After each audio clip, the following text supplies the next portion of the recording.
دوران یکم اور 2 ہجری میں کئی اہم واقعات پیش آئے، ان میں سے کچھ اس طرح ہیں۔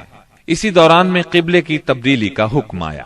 مکہ مکرمہ سے ہجرت کر کے مدینہ منورہ آنے کے بعد 16 یا 17 ماہ تک مسلمان بیت المقدس کی طرف رخ کر کے نماز پڑھتے رہے۔ اب حکم آیا کہ خانہ کعبہ یعنی مسجد الحرام کی طرف منہ کر کے نماز ادا کی جائے۔ اسی سال میں رمضان المبارک کے روزے رکھنے اور زکوٰۃ ادا کرنے کے احکام نازل ہوئے۔ پھر عیدین کی نماز اور صدقۃ الفطر کا حکم دیا گیا۔ اسی سال میں پہلی عید الفطر اور پہلی عید الاضحیٰ پڑھی گئی۔ اسی سال نبی کریم صلی اللہ علیہ وسلم نے اپنی پیاری بیٹی سیدہ فاطمہ رضی اللہ عنہا کی شادی سیدنا علی رضی اللہ عنہ سے کی۔ سب سے بڑھ کر یہ کہ اسی سال میں مسلمانوں پر حکم الہی سے جہاد فرض کیا گیا اور مسلمانوں کو اپنے دفاع کا حق دیا گیا۔ مکہ معظمہ میں صرف تبلیغ کا حکم تھا، اب اپنے تحفظ میں تلوار اٹھانے کا حکم آ گیا۔ چنانچہ سریوں اور غزوات کا آغاز ہوا۔ جن جنگوں میں آپ نے کسی صحابی کو امیر لشکر بنا کر بھیجا وہ سریہ کہلاتی ہے، اور جن جنگی مارکوں میں آپ خود امیر لشکر ہوئے وہ غزوہ کہلاتے ہیں۔ تاریخ اسلام میں غزوات کی تعداد 21 سے لے کر 27 تک بیان کی جاتی ہے، جبکہ سریوں کی تعداد اس سے کہیں زیادہ ہے۔ اس سال کے دوران کئی غزوات ہوئے، لیکن سب سے مشہور غزوہ بدر ہے۔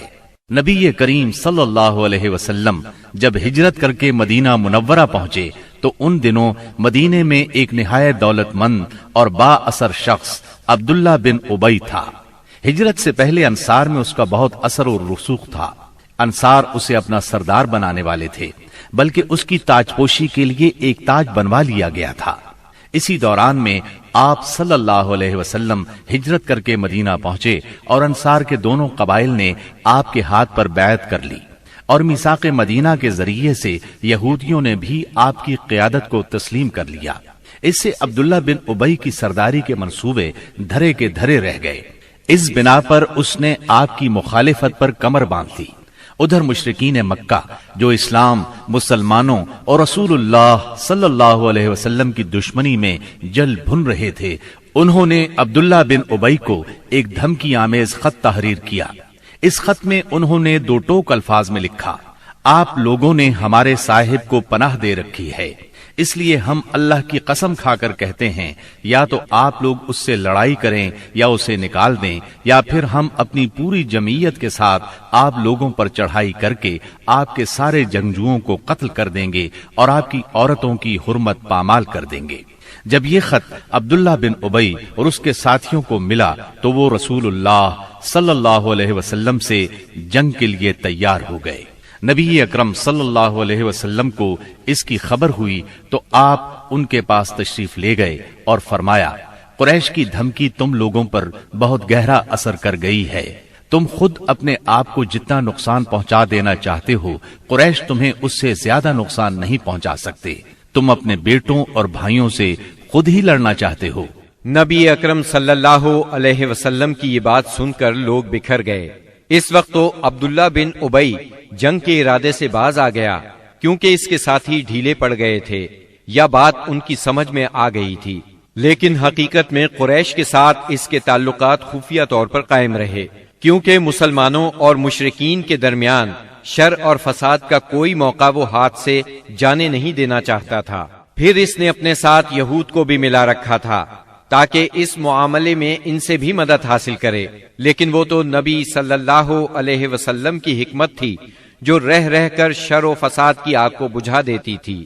مسلمانوں کی ہجرت اور مدینے میں ان کی کامیابی سے کفار مکہ بہت تل ملا رہے تھے اور مدینے پر چڑھائی کے بہانے ڈھونڈ رہے تھے۔ رسول اللہ صلی اللہ علیہ وسلم کے بڑھتے ہوئے اقتدار اور اسلام کی اشاعت نے مکہ میں ابو جہل اور ابو سفیان کو سخت بے چین کر دیا تھا۔ یہی کیفیت مدینے میں عبداللہ بن ابی کی تھی۔ اس نے قریش کے حوصلے بڑھائے اور انہیں یقین دہانی کرائی کہ اگر تم نے مدینے پر دھاوا بولا تو یہودی تمہارا ساتھ دیں گے۔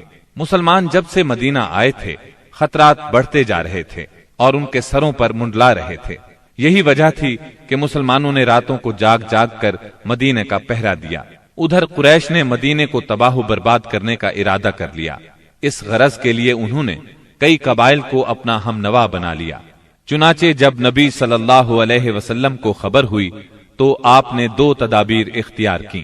پہلی یہ کہ قریش کی شامی تجارت بند کر دی جائے تاکہ وہ مجبور ہو کر مدینے پر حملہ آور ہونے کا ارادہ ترک کر دیں۔ دوسرے یہ کہ مدینے کے آس پاس کے قبیلوں سے امن و امان کا معاہدہ کیا جائے تاکہ قریش جنگ مسلط کریں تو انہیں غیر جانبدار رکھا جا سکے۔ جب اللہ تعالی کی طرف سے جہاد اور قتال کی اجازت دی گئی تو رسول اللہ صلی اللہ علیہ وسلم نے کئی ایک سرایہ بھیجے اور غزوات میں حصہ لیا۔ ان کی مختصر تفصیل کچھ یوں ہے۔ اس سلسلے میں پہلا سریہ جو رسول اللہ صلی اللہ علیہ وسلم نے بھیجا وہ سریہ سیف البحر کہلاتا ہے۔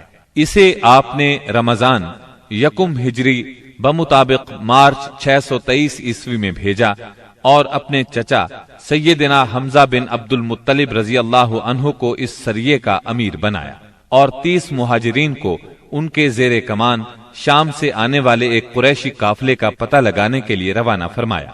اس قافلے میں 300 آدمی تھے جن میں ابو جہل بھی تھا۔ مسلمان ایس کے اطراف میں ساحل سمندر کے پاس پہنچے تو قافلے کا سامنا ہو گیا اور دونوں فریق جنگ کے لیے صف آرا ہو گئے۔ قریب تھا کہ جنگ ہو جاتی لیکن قبیلہ جوہینہ کے سردار نے بیچ بچاؤ کرا دیا۔ دونوں فریق واپس چلے گئے۔ یہ اسلامی تاریخ کا پہلا سریہ اور پہلا فوجی عمل تھا۔ اس کا جھنڈا سفید تھا اور یہ اسلامی تاریخ کا پہلا جھنڈا تھا۔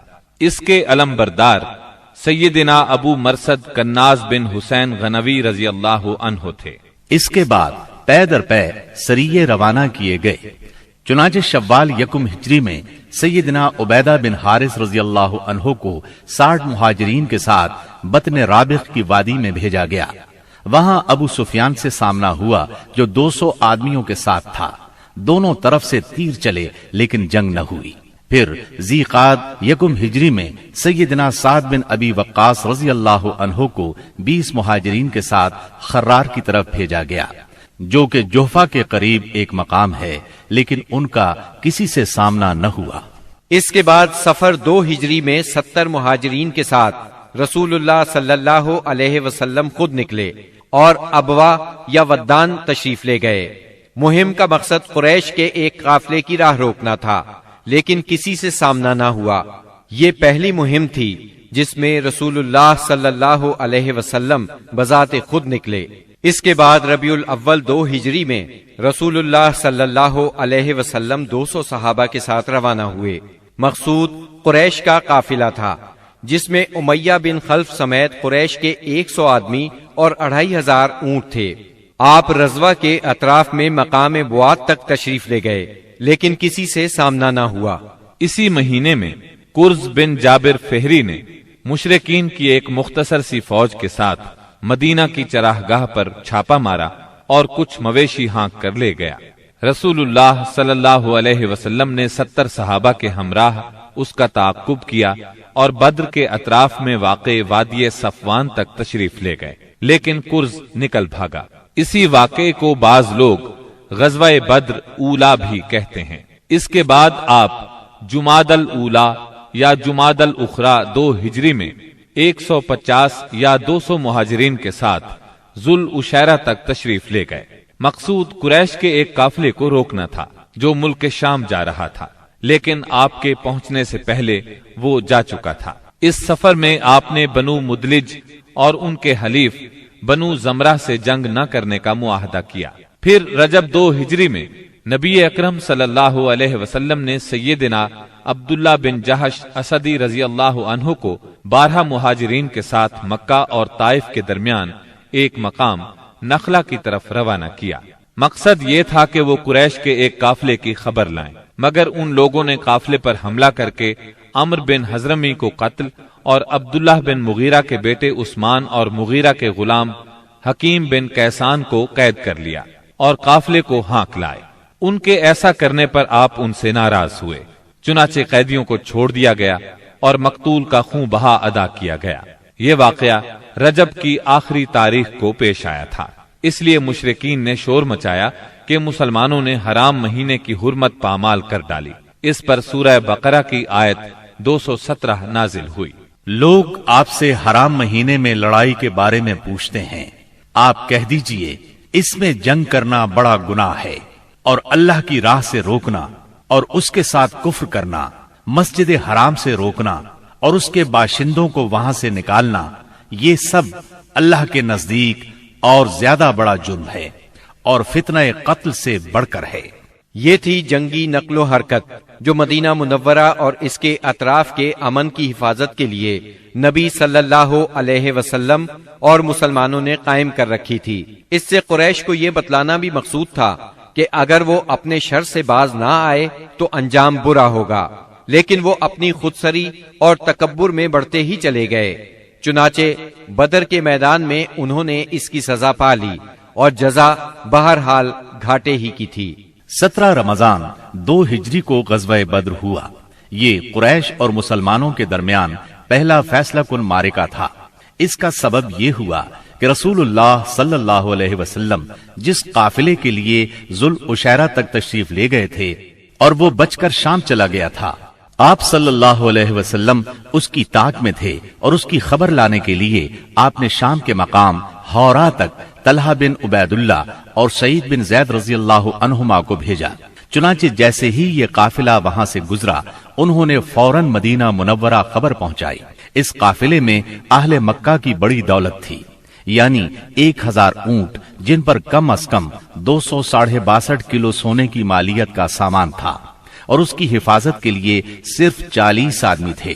خبر ملتے ہی رسول اللہ صلی اللہ علیہ وسلم نے صحابہ کرام رضی اللہ عنہم کو نکلنے کی دعوت دی، تاہم نکلنا ضروری نہیں قرار دیا۔ چنانچہ اس دعوت پر 313، 314 یا 317 صحابہ نے لبیک کہا۔ ان میں 82 یا 83 یا پھر 86 مہاجرین تھے اور بقیہ انصار، اور پھر انصار میں سے 61 قبیلہ اوس سے تھے اور 170 قبیلہ خزرج سے تھے۔ انہوں نے مکمل تیاری بھی نہیں کی تھی۔ سواری میں صرف 2 گھوڑے، ایک سیدنا زبیر بن عوام اور دوسرا سیدنا مقداد بن اسود کندی کے پاس تھا، اور 70 اونٹ تھے۔ 8 یا 12 رمضان المبارک 2 ہجری کو یہ مختصر فوج لے کر رسول اللہ صلی اللہ علیہ وسلم مدینہ منورہ سے نکلے تو بدر منزل مقصود تھی۔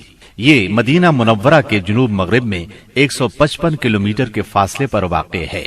اسے ہر طرف سے بلند پہاڑوں نے گھیر رکھا ہے، زیادہ حصہ ریتلا ہے۔ ساحل سمندر یہاں سے قریباً 10 میل کے فاصلے پر ہے۔ یہاں پانی کا ایک چشمہ ہے اور ارد گرد باغات موجود ہیں۔ اس قافلے کے سالار ابو سفیان تھے، جو بہت ہوشیار اور چوکنے آدمی تھے۔ ہر آنے جانے والے سے مسلمانوں کی نقل و حرکت کے بارے میں معلوم کرتے رہتے تھے۔ ابھی وہ بدر سے کافی دور تھے کہ انہیں مسلمانوں کے نکلنے کا علم ہو گیا۔ چنانچہ انہوں نے فوراً قافلے کا رخ مغرب کی طرف پھیر کر ساحل کا راستہ پکڑ لیا اور بدر کا راستہ مکمل طور پر چھوڑ دیا۔ ساتھ ہی زمزم بن عمرو غفاری کو اجرت دے کر مکہ بھیجا کہ جس قدر جلد ممکن ہو انہیں مسلمانوں کے نکلنے کی اطلاع دے دیں۔ اس نے خبر پہنچائی تو اہل مکہ نہایت تیزی سے تیار ہوئے اور سب کے سب نکلے۔ ابو لہب کے سوا بڑوں میں سے کوئی پیچھے نہ رہا۔ آس پاس کے قبائل کے لوگ بھی ساتھ لے لیے۔ جب یہ لشکر مقام جحفہ پر پہنچا تو ابو سفیان کا پیغام ملا۔ اس میں اس نے اپنے بچ نکلنے کی اطلاع دی تھی اور یہ مطالبہ کیا تھا کہ مکہ واپس پلٹ جائیں۔ چنانچہ لوگوں نے واپسی کا ارادہ کر لیا، مگر ابو جہل نے اپنے تکبر اور اکڑ کی وجہ سے واپس جانے سے انکار کر دیا۔ قریش کی فوج میں 1000 آدمی تھے، جن کے پاس 100 گھوڑے اور 600 زرہیں تھی، اور اونٹ کثرت سے تھے۔ ایک طرف انہیں اپنی کثرت پر ناز اور ساز و سامان پر فخر تھا، تو دوسری طرف نبی کریم صلی اللہ علیہ وسلم عز و انکسار سے اللہ کی بارگاہ میں ہاتھ پھیلائے دعا کر رہے تھے۔ آپ کی دعا کے الفاظ یہ تھے: اے باری تعالی، اگر مسلمانوں کی یہ مٹھی بھر جماعت ہلاک ہو گئی تو روئے زمین پر کبھی تیری عبادت نہ کی جائے گی۔ اے اللہ، اگر تو چاہے تو آج کے بعد کبھی تیری عبادت نہ کی جائے۔ آپ نے خوب تضرع اور خلوص سے دعا کی، یہاں تک کہ آپ کی چادر آپ کے کندھوں سے گر گئی۔ سیدنا ابو بکر رضی اللہ عنہ نے چادر درست کی اور عرض کیا، اے اللہ کے رسول بس کریں۔ آپ نے اپنے رب سے جی بھر کے دعا فرما لی۔ دونوں لشکر آمنے سامنے آئے تو سب سے پہلے مشرکین میں سے بہترین سالار عتبہ، شیبہ اور ولید بن عتبہ میدان میں نکلے۔ عتبہ اور شیبہ ربیہ کے بیٹے تھے۔ انہوں نے للکار کر کہا، آؤ تم میں سے کون ہمارے مقابلے پر آتا ہے۔ مقابلے کے لیے انصار کے 3 جوان نکلے، ایک اوف، دوسرے معوذ، یہ دونوں حارث کے بیٹے تھے، تیسرے عبداللہ بن رواحہ رضی اللہ عنہم۔ قریشیوں نے کہا، تم کون لوگ ہو؟ انہوں نے کہا، ہم انصار کی ایک جماعت ہیں۔ قریشیوں نے کہا، آپ لوگ شریف مد مقابل ہیں، لیکن ہمیں آپ سے سروکار نہیں، ہم تو اپنے چچیرے بھائیوں کو چاہتے ہیں۔ پھر ان کے منادی نے آواز لگائی، محمد ہمارے پاس ہماری قوم کے ہمسروں کو بھیجو۔ رسول اللہ صلی اللہ علیہ وسلم نے فرمایا، عبیدہ بن حارث اٹھو، حمزہ اٹھو، علی اٹھو۔ جب یہ لوگ اٹھے اور قریشیوں کے قریب پہنچے تو انہوں نے پوچھا، آپ کون لوگ ہیں؟ انہوں نے اپنا تعارف کرایا۔ قریشیوں نے کہا، آپ لوگ شریف مد مقابل ہیں۔ اس کے بعد مارکہ آرائی ہوئی۔ سیدنا عبیدہ بن حارث نے عتبہ بن ربیہ سے مقابلہ کیا، سیدنا حمزہ نے شیبہ سے اور سیدنا علی نے ولید سے۔ سیدنا حمزہ اور سیدنا علی نے اپنے اپنے مد مقابل کو جھٹ مار لیا، لیکن عبیدہ بن حارث اور ان کے مد مقابل کے درمیان ایک ایک وار کا تبادلہ ہوا اور دونوں میں سے ہر ایک نے دوسرے کو گہرا زخم لگایا۔ اتنے میں سیدنا علی اور سیدنا حمزہ اپنے اپنے شکار سے فارغ ہو کر آ گئے۔ آتے ہی عتبہ پر ٹوٹ پڑے، اس کا کام تمام کیا اور سیدنا عبیدہ کو اٹھا لائے۔ ان کا پاؤں کٹ گیا تھا اور آواز بند ہو گئی تھی، جو مسلسل بند ہی رہی، یہاں تک کہ جنگ کے 4 یا 5ویں دن جب مسلمان مدینے سے واپس ہوتے ہوئے وادی صفرا سے گزر رہے تھے، ان کا انتقال ہو گیا۔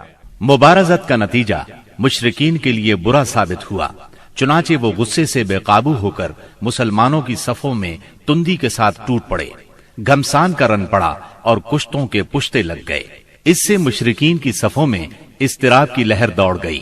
طاغوت اکبر ابو جہل ملعون نے اپنی صفوں میں اضطراب کی ابتدائی لہر دیکھی تو چاہا کہ اس سیلاب کے سامنے ڈٹ جائے، چنانچہ وہ اپنے لشکر کو للکارتا ہوا تکبر کے ساتھ کہنے لگا، لات و عزا کی قسم، ہم اس وقت تک واپس نہیں ہوں گے جب تک انہیں رسیوں میں نہ جکڑ لیں۔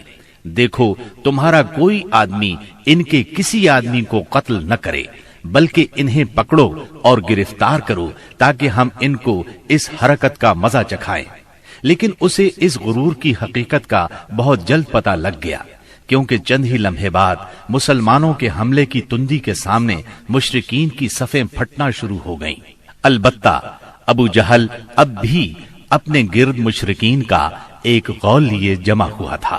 اس غول نے ابو جہل کے چاروں طرف تلواروں کی باڑھ اور نیزوں کا ایک جنگل قائم کر رکھا تھا، لیکن غیرت مند مسلمانوں کے اسلامی ہجوم کی آندھی نے اس باڑھ کو بھی بکھیر دیا اور اس جنگل کو بھی اکھیڑ دیا۔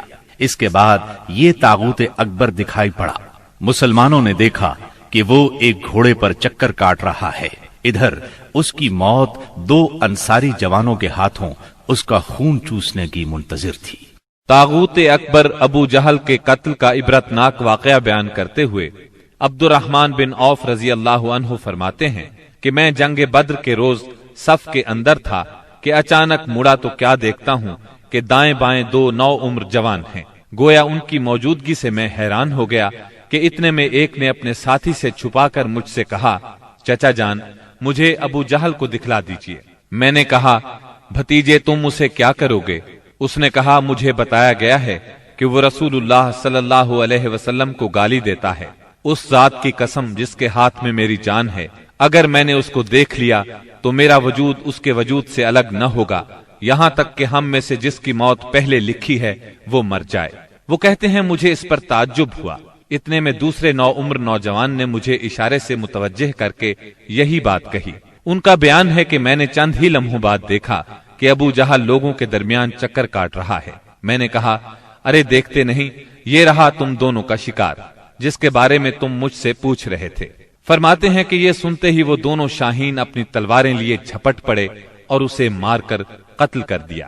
پھر پلٹ کر رسول اللہ صلی اللہ علیہ وسلم کے پاس آئے۔ آپ نے فرمایا تم میں سے کس نے قتل کیا ہے؟ دونوں نے کہا میں نے قتل کیا ہے۔ آپ نے دونوں کی تلواریں دیکھیں اور فرمایا تم دونوں نے قتل کیا ہے، البتہ ابو جہل کا سامان معاذ بن عمرو بن جموح کو دیا۔ دونوں حملہ آوروں کا نام معاذ بن عمرو بن جموح اور معاذ بن افرا ہے۔ سیرت نگار ابن اسحاق کا بیان ہے کہ معاذ بن عمرو بن جموح نے کہا کہ میں نے مشرکین کو سنا وہ ابو جہل کے بارے میں کہہ رہے تھے ابو الحکم تک کسی کی رسائی نہ ہو۔ معاذ بن عمرو کہتے ہیں کہ جب میں نے یہ بات سنی تو اسے اپنے نشانے پر لے لیا اور اس کی سمت جمع رہا۔ جب گنجائش ملی تو میں نے حملہ کر دیا اور ایسی ضرب لگائی کہ اس کا پاؤں نصف پنڈلی سے اڑ گیا۔ واللہ جس وقت یہ پاؤں اڑا ہے تو میں اس کی تشبیہ صرف اس گٹھلی سے دے سکتا ہوں جو موصل کی مار پڑنے پر جھٹک کر اڑ جائے۔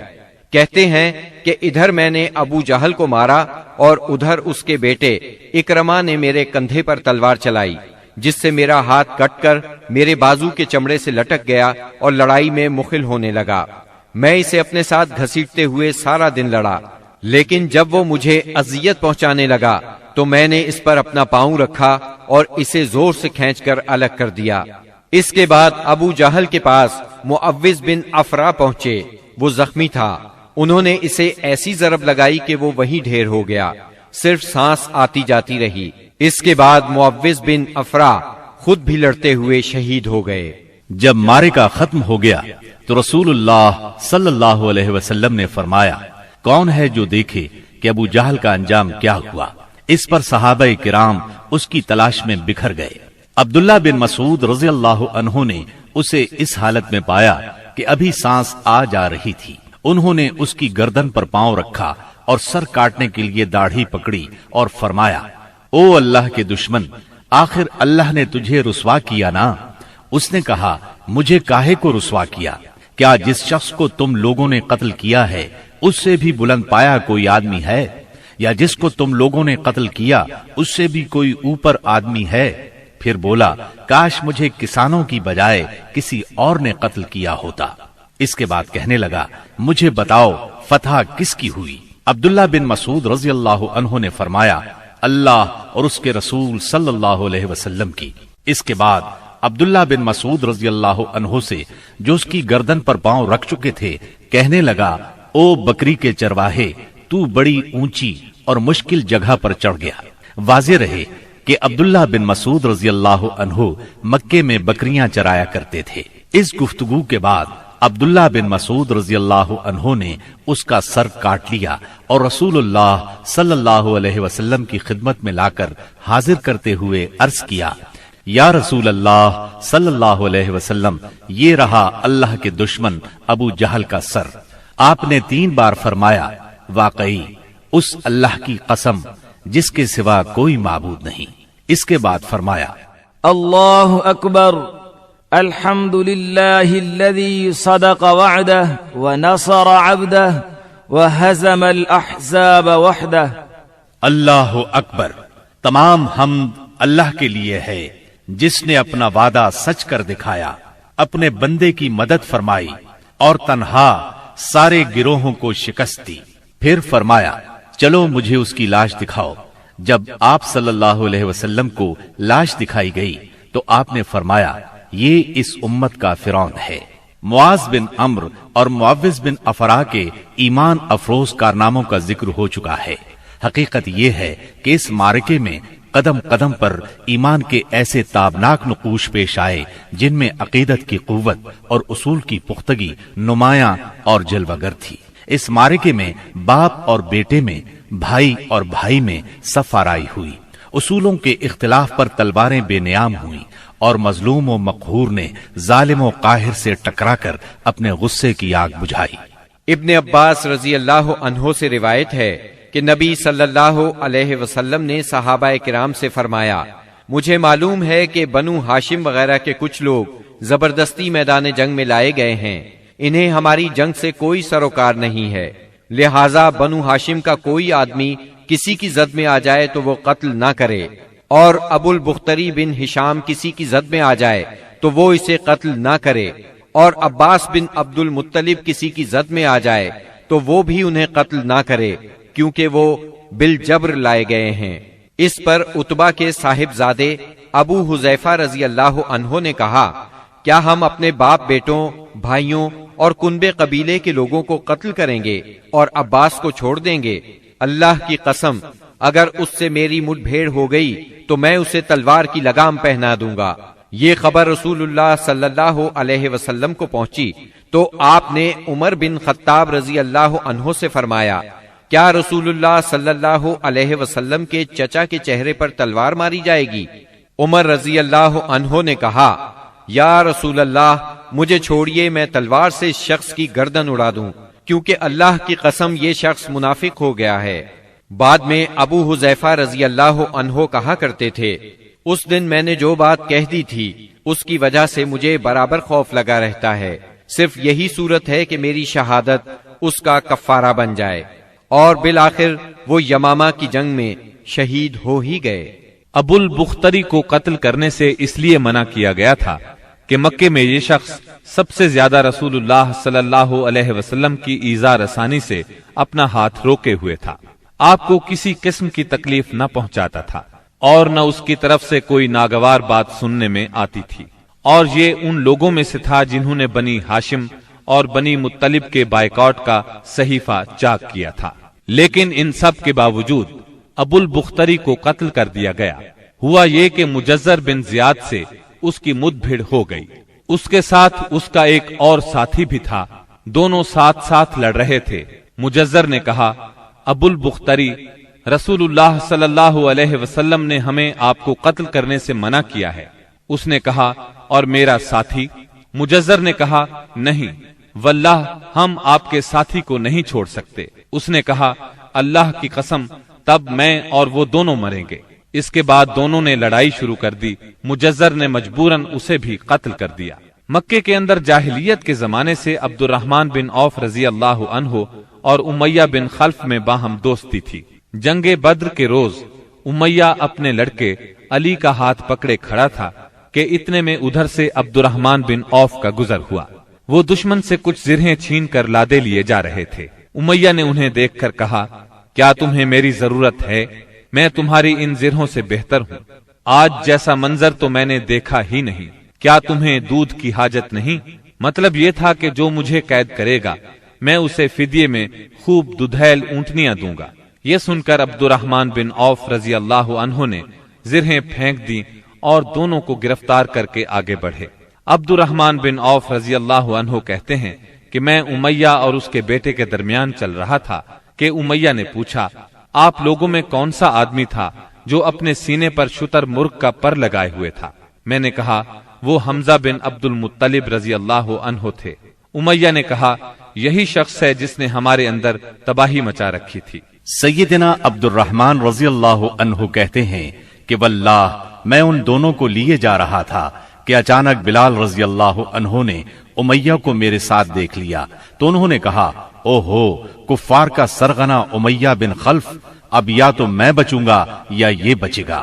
میں نے کہا، اے بلال رضی اللہ عنہ، یہ میرا قیدی ہے۔ انہوں نے کہا، اب یا تو میں رہوں گا یا یہ رہے گا۔ پھر نہایت بلند آواز سے پکارا، اے اللہ کے مددگارو، یہ رہا کفار کا سرغنہ امیہ بن خلف، اب یا تو میں رہوں گا یا یہ رہے گا۔ عبد الرحمن بن عوف رضی اللہ عنہ کہتے ہیں کہ اتنے میں لوگوں نے ہمیں گھیرے میں لے لیا۔ میں ان کا بچاؤ کر رہا تھا مگر ایک آدمی نے تلوار سے اس کے بیٹے کے پاؤں پر ضرب لگائی اور وہ وہیں گر گیا۔ ادھر امیہ نے اتنے زور سے چیخ ماری کہ میں نے ویسی چیخ کبھی سنی ہی نہ تھی۔ میں نے کہا، نکل بھاگو، مگر آج بھاگنے کی گنجائش نہیں، اللہ کی قسم میں تمہارے کچھ کام نہیں آ سکتا۔ عبد الرحمن رضی اللہ عنہ فرماتے ہیں کہ لوگوں نے اپنی تلواروں سے ان دونوں کو کاٹ کر ان کا کام تمام کر دیا۔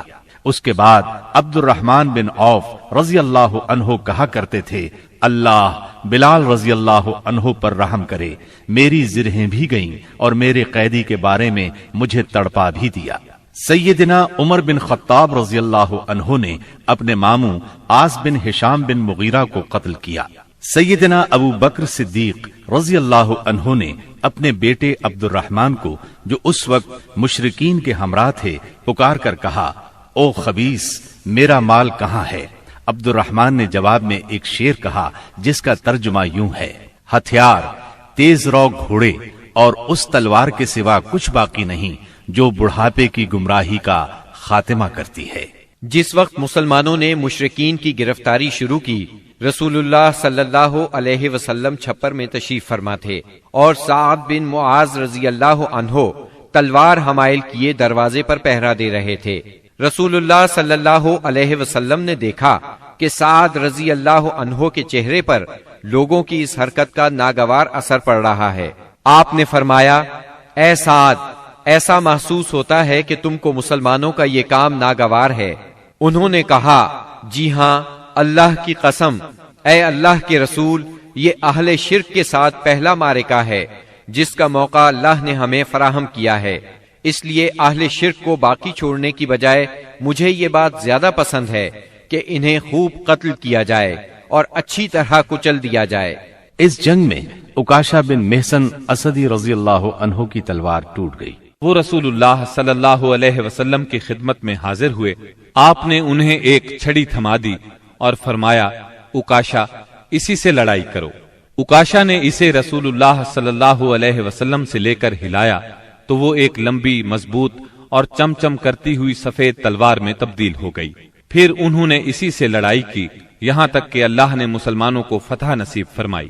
اس تلوار کا نام اون یعنی مدد رکھا گیا تھا۔ یہ تلوار مستقلاً عکاشہ رضی اللہ عنہ کے پاس رہی اور وہ اسی کو لڑائیوں میں استعمال کرتے رہے، یہاں تک کہ دور صدیقی میں مرتدین کے خلاف جنگ کرتے ہوئے شہید ہو گئے۔ اس وقت بھی یہ تلوار ان کے پاس ہی تھی۔ خاتمہ جنگ کے بعد مصعب بن عمیر ابدری رضی اللہ عنہ اپنے بھائی ابو عزیز عمیر ابدری کے پاس سے گزرے۔ ابو عزیز نے مسلمانوں کے خلاف جنگ لڑی تھی اور اس وقت ایک انصاری صحابی اس کا ہاتھ باندھ رہے تھے۔ مصعب نے اس انصاری سے کہا، اس شخص کے ذریعے اپنے ہاتھ مضبوط کرنا، اس کی ماں بڑی مالدار ہے، وہ غالباً تمہیں اچھا فدیہ دے گی۔ اس پر ابو عزیز نے اپنے بھائی مصعب رضی اللہ عنہ سے کہا، کیا میرے بارے میں تمہاری یہی وصیت ہے؟ مصعب رضی اللہ عنہ نے فرمایا، ہاں، تمہاری بجائے یہ انصاری میرا بھائی ہے۔ جب مشرکین کی لاشوں کو کنویں میں ڈالنے کا حکم دیا گیا اور عتبہ بن ربیہ کو کنویں کی طرف گھسیٹ کر لے جایا جانے لگا تو رسول اللہ صلی اللہ علیہ وسلم نے اس کے صاحبزادے ابو حذیفہ رضی اللہ عنہ کے چہرے پر نظر ڈالی، دیکھا تو غمزدہ تھے، چہرہ بدلا ہوا تھا۔ آپ صلی اللہ علیہ وسلم نے فرمایا، ابو حذیفہ، غالباً اپنے والد کے سلسلے میں تمہارے دل کے اندر کچھ احساسات ہیں۔ انہوں نے کہا، نہیں واللہ یا رسول اللہ، میرے اندر میرے باپ کے بارے میں اور ان کے قتل کے بارے میں ذرا بھی لرزش نہیں، البتہ میں اپنے باپ کے متعلق جانتا تھا کہ ان میں سوجھ بوجھ ہے، دور اندیشی اور فضل و کمال ہے، اس لیے میں آس لگائے بیٹھا تھا کہ یہ خوبیاں انہیں اسلام تک پہنچا دیں گی، لیکن اب ان کا انجام دیکھ کر اور اپنی توقع کے خلاف کفر پر ان کا خاتمہ دیکھ کر مجھے افسوس ہے۔ اس پر رسول اللہ صلی اللہ علیہ وسلم نے سیدنا ابو حذیفہ رضی اللہ عنہ کے حق میں دعائے خیر فرمائی اور ان سے بھلی بات کہی۔ آخر کار اسلام نے کفر پر فتح پائی۔ اس غزوہ بدر میں قریش کا سردار ابو جہل بھی مارا گیا۔ یہ وہی ابو جہل تھا جس نے نبی کریم صلی اللہ علیہ وسلم اور مسلمانوں پر ظلم و ستم کے پہاڑ توڑے تھے۔ 70 کافر موت کے گھاٹ اترے، 70 ہی گرفتار ہوئے، باقی دم دبا کر بھاگ نکلے۔ مسلمانوں میں صرف 14 شہید ہوئے، ان میں 6 مہاجر اور 8 انصاری تھے۔ اس جنگ نے اسلام کے دشمنوں کی طاقت کا جنازہ نکال دیا، ان کا بھرم کھل گیا اور ان کا غرور خاک میں مل گیا۔ جب رسول اللہ صلی اللہ علیہ وسلم مدینہ پہنچ چکے تو آپ نے قیدیوں کے بارے میں مشورہ کیا۔ سیدنا ابو بکر نے فدیہ لینے کی رائے دی، جبکہ سیدنا عمر کی رائے یہ تھی کہ انہیں قتل کر دیا جائے۔ انہوں نے فرمایا، میرا قریبی میرے حوالے کریں اور میں اسے قتل کروں۔ عقیل بن ابی طالب سیدنا علی کے حوالے کریں، وہ اس کی گردن کو اڑائیں۔ یہاں تک کہ اللہ کو معلوم ہو جائے کہ ہمارے دلوں میں مشرکین کے لیے کوئی نرم گوشہ نہیں ہے، اور یہ حضرات مشرکین کے ائمہ اور قائدین ہیں۔ رسول اللہ صلی اللہ علیہ وسلم نے فدیہ لینا طے کیا۔ یہ فدیہ 4000 سے 3000 اور کم از کم 1000 درہم تک تھا، اور ان میں سے جو لکھنا پڑھنا جانتے تھے ان کا فدیہ یہ قرار دیا گیا کہ وہ 10 بچوں کو لکھنا پڑھنا سکھا دیں۔ غزوہ بدر میں قریش کے 70 آدمی مارے گئے، ان میں عتبہ اور ابو جہل جیسے رئیس شامل تھے۔